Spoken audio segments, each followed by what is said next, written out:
Hey guys, welcome to Brickstars. Today we're going to be looking at the top 5 currently available Lego sets for investing. So we're going to go through Lego's website, see what we can buy today, and take a guess at what we think is going to be the best set to make some money in for the long run. So a quick disclaimer, Lego is for fun.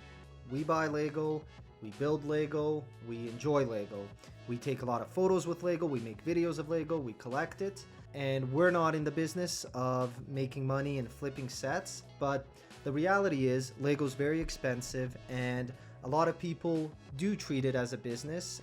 And so again, this is a guess. This is not financial advice. This is just us looking at what we know, what we think, and kind of trying to gauge the market and see what's available and which parts are rare to see which set we think is going to appreciate the most.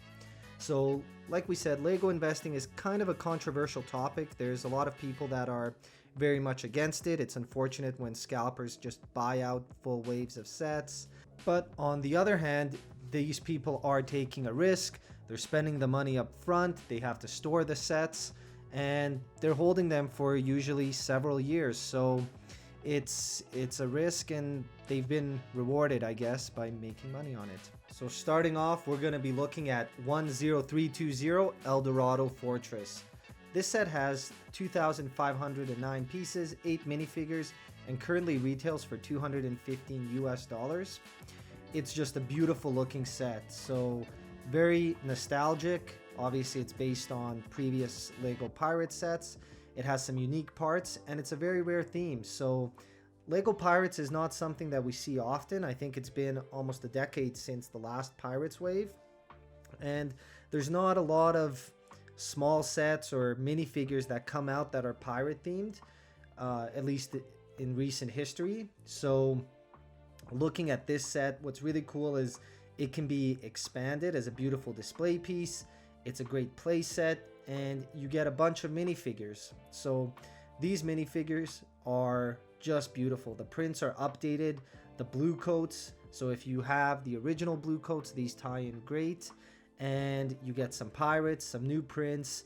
I always love when they give us kind of a special minifigure that has a more unique torso, and you can already buy a lot of these parts on Bricks and Pieces, and that's something that we've kind of tried to estimate with all these sets is how would they appreciate, because a lot of these parts you can get for relatively cheap right now, and you couldn't do that in the past with other sets. So before Bricks and Pieces was a thing, if there was a rare minifigure like this guy and he was only one in this set, he would be a very expensive minifigure.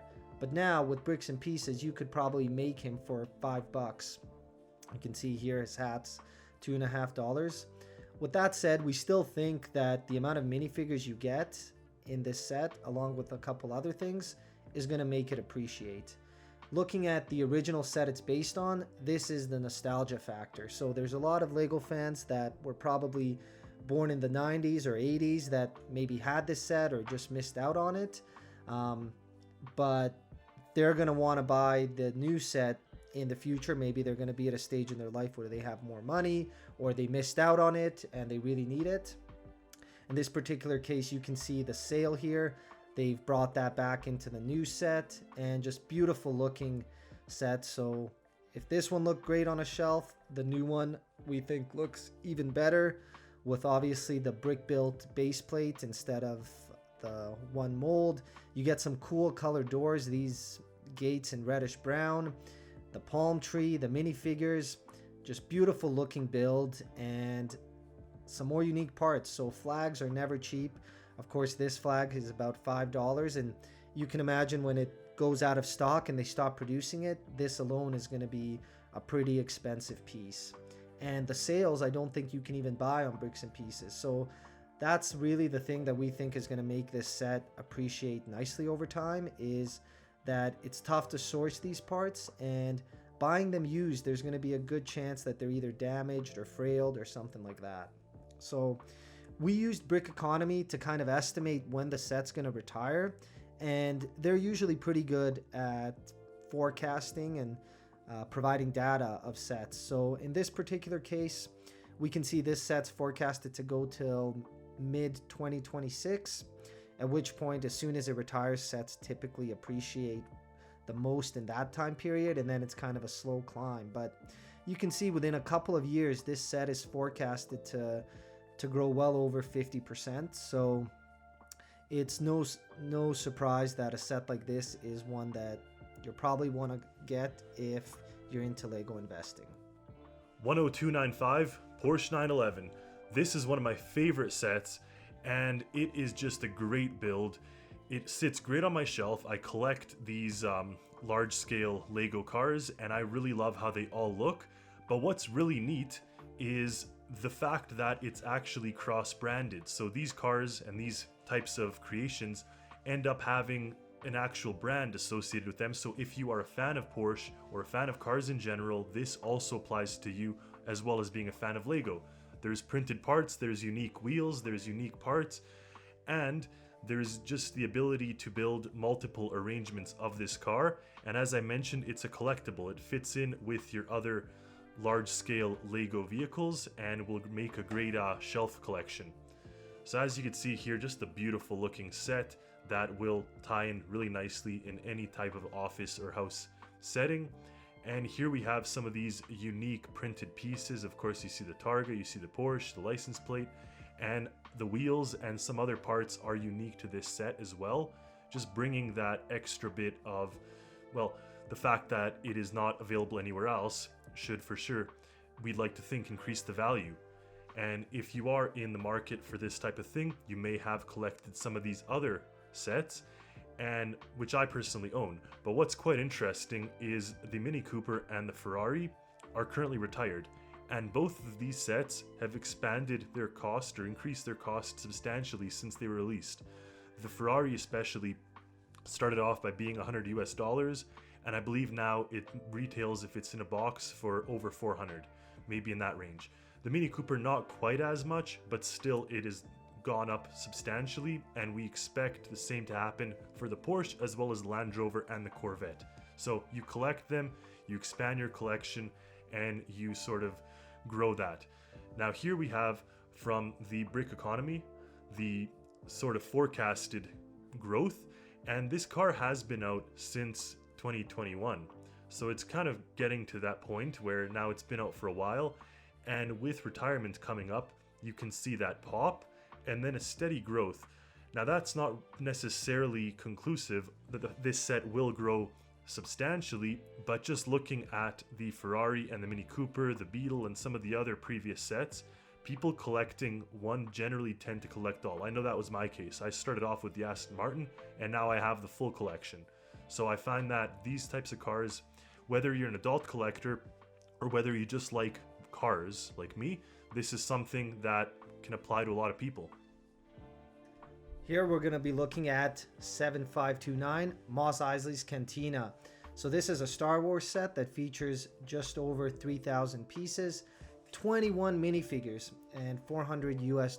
So this one, it's actually expected to retire this year, which if you're looking to invest, typically you want to buy on sale just before retirement. That would be the ideal situation. And this is a set that I've seen it on sale a couple times. So probably it's one that you could find on sale, hold for a bit, and it should do well because Star Wars is a popular theme that always does pretty well. And the amount of minifigures in this set is just crazy, and it's a huge size. So sourcing parts, that's something we look at a lot, is how easy is it to rebuild the set by buying parts off Bricklink or Bricks and Pieces as opposed to just buying the set outright. And this is one that, with so many parts and a lot of unique minifigures, you're probably better off just buying the set, and ideally you buy it now before prices start to go up, as we're guesstimating.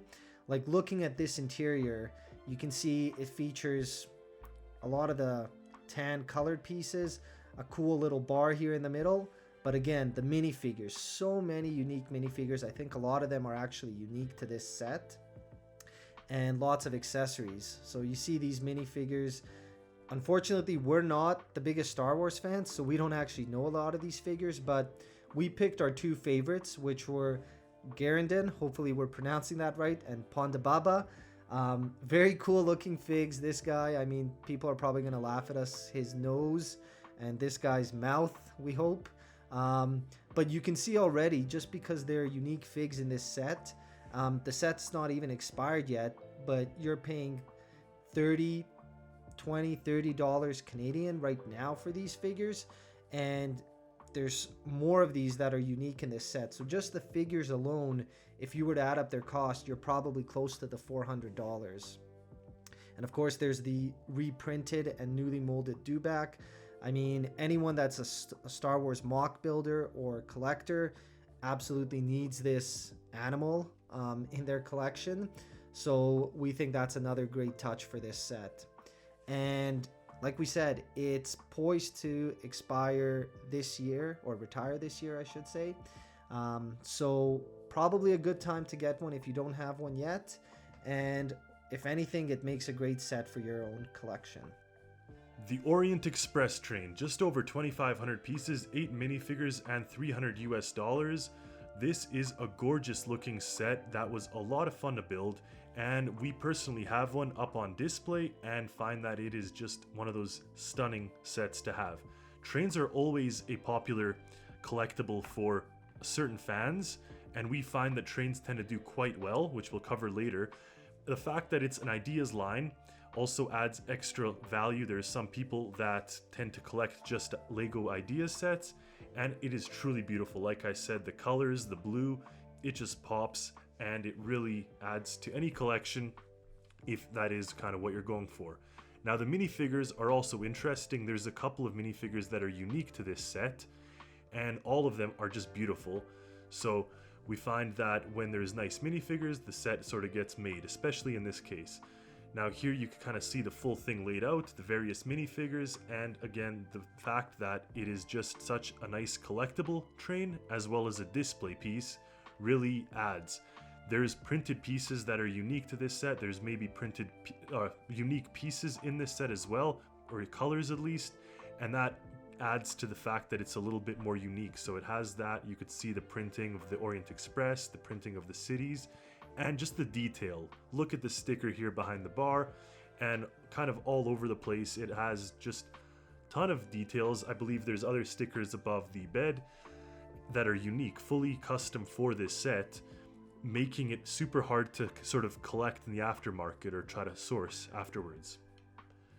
Now, we do know that trains are a very popular theme with Lego. This Maersk train and the Emerald Knight ended up going for absurd levels of cost after they retired, and we hope and think that this train, the Orient Express, may follow suit, because it's kind of happened in the past, and I'd say all the trains in the past have gone up, just maybe not to that level, but this one certainly has the detail level of the Emerald Knight that it possibly could. And you could see here the trend curve going up shows sort of a promising future for this one. Finally, we're going to finish it off with 10305, the Lion Knight's Castle. Of course, we had to include this set, 4,500 parts, 22 minifigures, $400. But what a classic, legendary set. This is pure awesomeness. It's a castle themed. The amount of minifigures we get, the size of the set, the specialty parts, the nostalgia factor, it has it all. So we're big fans of Castle. It's no secret, so maybe we're biased, but I mean, looking at this set, it just, even the box art alone, like a piece of art, we don't see how this set is not going to do well in the aftermarket. So one thing, again, touching on the size of this set, anytime you have this many parts, it's really difficult to just source them and build it after the fact. This set has tons of minifigures, and yes, you can get some of them on bricks and pieces, but they're not cheap either. So by the time you get the shields, the minifigures and everything, the costs add up.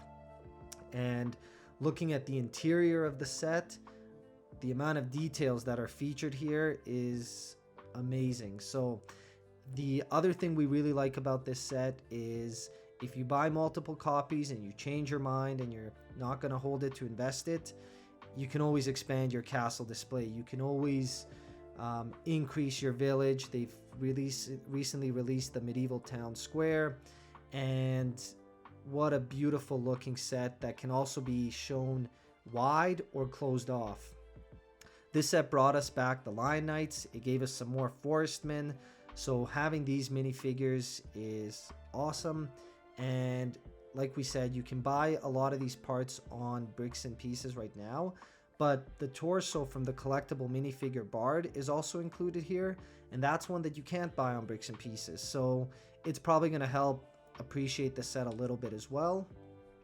And then parts like this. So the shields, like these flags and cape are not cheap to buy even now. So we know looking at other flags that cloth pieces usually help sets appreciate a lot.